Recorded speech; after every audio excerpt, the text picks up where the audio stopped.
জয়তী ভগবান শ্রীকৃষ্ণ ললনা মঙ্গল গীতামৃতে বলিয়াছেন যে করিব আলস্য তেজি সকলের সেবা, তাহাই আমার সেবা, অন্য আছে কেবা।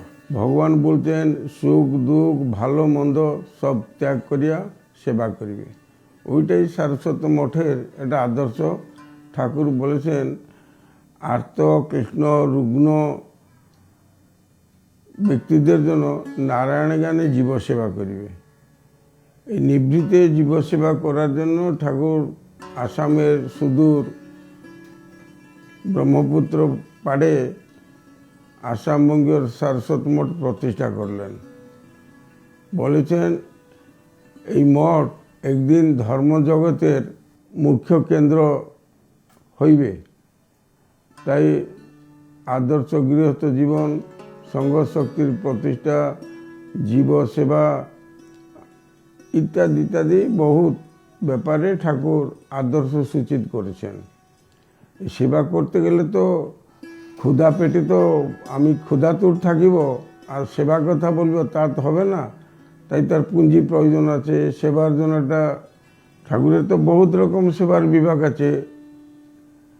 বন্যা ক্লিষ্ট ঠাকুর তুলে থাকা অবস্থায় দামোদরা রূপনারায়ণ বন্যাতে যে ক্ষতিগ্রস্ত হয়েছিল জীবের যে দুর্দশা, ওটাকে সেবা করার জন্য ঠাকুর স্বামী স্বরূপানন্দজির নেতৃত্বে সেবা দল পাঠিয়েছিলেন মঠ থেকে। সেই সময় ব্রিটিশ গভর্নমেন্টের যে সার্টিফিকেট, যে প্রশংসা সূচক বহুত গৌরবপূর্ণ অধ্যায় মঠে তখন সৃষ্টি হয়েছিল। এই মঠের রিলিফ আছে, বন্যাক্লিষ্ট আছে, দৈবিক দুর্বিভাগ আছে, আধ্যাত্মিক আধিদৈবিক আধিভৌতিক বিপদে মানুষের কাছে দাঁড়ানোতে সেবা। আমি ঈশ্বর চিন্তা নিয়ে সমাধি হয়ে থাকবো, ওটা আমার ব্যক্তিগত। জগৎবাসীর সেবা করা, প্রাণীর আরত দুঃখ অপ্রমিত। আমার জীবন নরকে পড়ি থাক, কিন্তু জগতের মঙ্গল হোক, সেবা হোক। তাই সে সেবাটা কিভাবে করতে হবে না, ভগবান কৃষ্ণ গীতায় বলছেন কর্মণ্য অধিকারস্থ মহাফলেষু কদাচন। সেবা আমরা করব, কর্ম করিব, কর্মফলের কোনো আশা আকাঙ্ক্ষা তিল পরিমাণ যেন মঠের মধ্যে জাগ্রত না হয়। তপস্যা করে ভগবানকে পাওয়ার চাই সেবার মাধ্যমে। মহাভারতে আমরা দেখি যে দ্রৌপদী বলুন, প্রহ্লাদ বলুন, হনুমান বলুন, যাহা কিছু মহৎ হয়েছেন সব সেবার মাধ্যমে। সেই সেবাটা যেন নিষ্কাম এবং অহেতুকভাবে সেবা করা যায়। এই কুম্ভ মেলা হইল, সেখানেও কত সেবা হয়। সার্বভৌম ভক্ত সম্বন্ধে কত সেবা হয়। আমি সাধু হব, গৃহস্থরা আসবে, আমাকে সম্মান করিবে, টাকা পয়সা দিবে, ওটা কোনো সেবা নয়। আমি নিজেকে জীবের সেবায় বিলে দিতে পারলে ওইটা হচ্ছে সবচেয়ে বড় সেবা। আত্মবোধ জীব সেবা, নারায়ণ জ্ঞানে। তাই তো গৌরাঙ্গ মহাপ্রভু বলছেন তৃণাদপি শুনেছেন তরুরিব সহিষ্ণুতা অমানী না মানদেন কীর্তনিয়া সদাহরি। গৌরাঙ্গ মহাপ্রভুর এই শিক্ষাষ্টকের এই 3 নম্বর শ্লোকটা সারস্বত মঠের আয়ুরেখা। আকেই কেন্দ্র করে আমরা বেঁচে থাকবো। শঙ্করাচার্যের যে সিদ্ধান্ত শ্লোকার্ধেন প্রবক্ষ্যামি যদুক্ত গ্রন্থ গুটিবি ব্রহ্ম সত্য জগৎ মিথ্যা জীব ব্রহ্মৈব না বড়, এটা হচ্ছে আমার ব্যক্তিগত এবং আধ্যাত্মিক সোপানের চূড়ান্ত। কিন্তু জগতবাসীর জন্য তৃণাদপি শুনেছেন। সেবা করিব, সেবার মাধ্যমে আমি নিজে শান্তি পাবো, আমার সেবায় যারা শান্তি পাবে, ওইটার জন্য প্রয়োজন আছে অর্থের। তাই এই সেবা করার জন্য আমরা এইটিজি কোম্পানি একটা ভারত সরকারের কাছে জানিয়েছিলাম। ভারত সরকারটা অনুমোদন করেছেন। যারা এই এইটিজির মাধ্যমে সারস্বত মঠে সাহায্য সহযোগ করবে তারা সার্টিফিকেটও পাবে এবং তাদের ইনকাম ট্যাক্স তারা যারা পেমেন্ট করে ওটা থেকেও রেহাই পাবে। এই দেবার ঠাকুরের 101তম সার্বভৌম ভক্ত সম্মেলনী পশ্চিমবাংলা সারস্বত আশ্রম খড়গসীমায় অনুষ্ঠিত হবে। কম করে তো ডেলি প্রায় 90,000 মানুষের ভোজনের সেবার ব্যবস্থা হয়েছে। প্রতি বছর এই সার্বভৌম সম্মেলনের মাধ্যমে আমরা কম্বল, বস্ত্র, ছাতা দান করা হয় এবং প্রতি বিভাগীয় আশ্রমের যত আশ্রম আছে প্রতি আশ্রমেও আমরা জন্মোৎসবে বা অক্ষয় তৃতীয়াতে নরনারায়ণের সেবা হয়। এই সারস্বত মঠ একদিন ভারতবর্ষের ধর্মজগতের নির্দেশনা আনিবে। ঠাকুর বলছেন, আমার 4 জন শিষ্য হিমালয়তে সিদ্ধ অবস্থায় অবস্থান করছেন, যথা সময় তারা নেমে আসবে, আমাকে তারা বিশ্বগুরু বলে বিশ্ব দরবারে পরিচিত করাবে এবং এই সারস্বত মঠ কোকিলাম হবে ভারতবর্ষের ধর্ম জগতে একটা মুখ্য ভূমিকা পালন করিবে। প্রায় মনে হয় 1924 সন অবিভক্ত ভারতবর্ষ, উত্তর বাংলা সারস্বত আশ্রম বগুড়া, বাংলাদেশ, সেখানে ঠাকুর প্রথম বললেন গৌরাঙ্গ সেবা নিকেতন নামে জগৎবাসীর সেবা করার জন্য একটা বিভাগ খুললেন। ঘটনাচক্রে দেশ ভাগ ভাগ হইল, সমস্ত কিছু তছনছ হয়ে গেল। পরবর্তী সময় আমরা যখন এই সেবা বিভাগটাকে আবার উজ্জীবিত করার জন্য এইটিজি করলাম, আমরা চেয়েছিলাম গৌরাঙ্গ সেবা নিকেতন নামে সেবা সংস্থাটা আবার ঠাকুর দেওয়া নামে চালু হোক, কিন্তু ঘটনাচক্রে তার লাইসেন্স বা তার অনুমতি পাওয়া গেল না। তার বিকল্প হিসাবে নিগমানন্দ সেবা ফাউন্ডেশন, সেবাশ্রম ফাউন্ডেশন হয়েছে। আমাদের আগে মঠে ঋষি বিদ্যালয় ছিল, ছেলেরা সংস্কৃত পড়বে, শাস্ত্রীয় অধ্যয়ন করবে। তার অধ্যক্ষ ছিলেন সেই জগৎ বিখ্যাত মনীষী স্বামী নির্বাণানন্দ সরস্বতী। পরবর্তী সময়ে তিনি বিশ্ববাসীর কাছে অনির্বাণ নামে পরিচিত।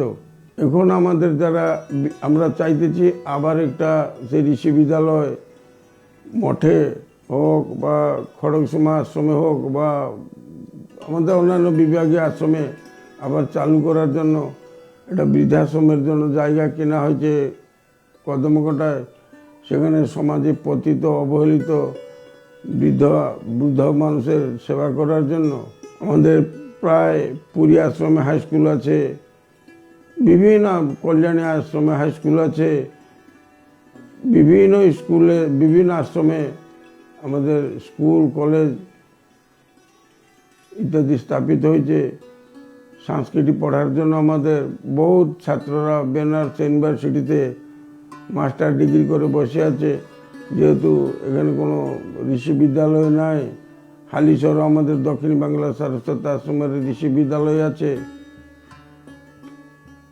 কুচবিহার আশ্রমে দিনহাটায় সেখানেও বেশি কলেজ আছে, খড়গসীমায় আছে, পুরীতে আছে, আনন্দনগরে আছে। আমার শিক্ষামূলক সেবামূলক যদি মানুষের বুনিয়াদ তৈরি না হয় তো মানুষ কী করে শিক্ষা পাবে? তাই আমাদের প্রজ্ঞানন্দ সরস্বতী দৈনিক সকালবেলা অনলাইনে সারা দুনিয়ার যোগের ক্লাস করেন। ভুবনেশ্বর আশ্রমের শ্রদ্ধানন্দজিও এটাই তৎপর আছেন। মানুষ জীবনে পূর্ণতার অনুভব সেবার মাধ্যমে। সেবাটা যে কী জিনিস, সেবার মাধ্যমে কি না হতে পারে, এখনও আমরা তৎপর আছি। আর বিভিন্ন জায়গায় স্কুল, শিক্ষামূলক সংস্থা তৈরি করব, বৃদ্ধাশ্রম তৈরি করব।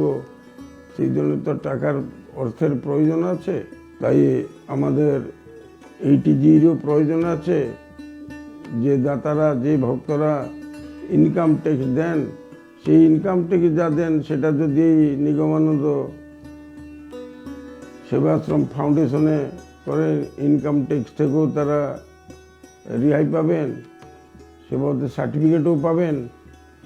এইরকম বিভিন্ন উন্নতিমূলক কাজে আমরা লেগে আছি। সব গুরুদেবের ইচ্ছা না হলে তো কিছু হবে না। সারস্বত মঠের সেবা করার জন্য সবচেয়ে বড় বিভাগ হচ্ছে সার্বভৌম ভক্ত সম্মিলনী।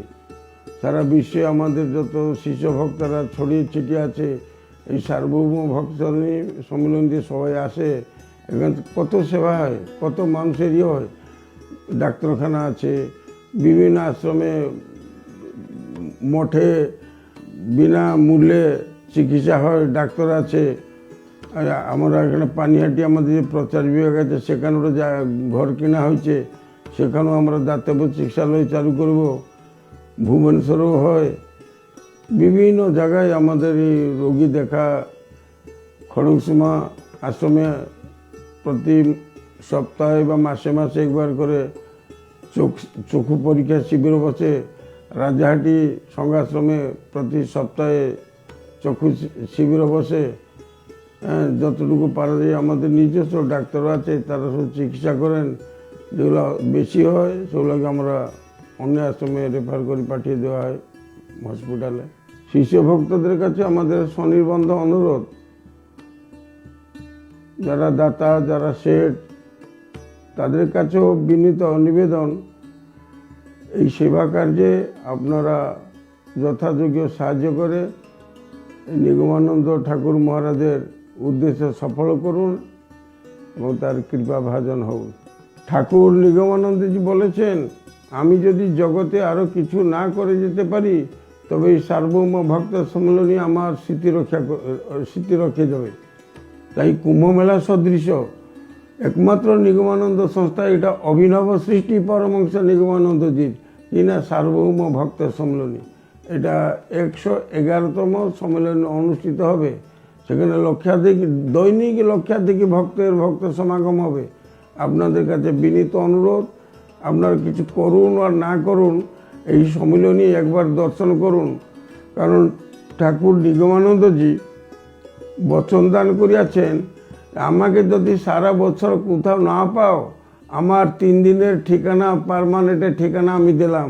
এটা কি না, ডিসেম্বর 27, 28, 29 এই 3 দিন আমি প্রত্যক্ষভাবে বিরাজমান থাকিব সার্বভৌম ভক্ত সম্মেলনতে। আপনারা নিশ্চিত আসুন। আরেকটি আশ্রম আছে, তাকে বলে কল্পতরু আশ্রম।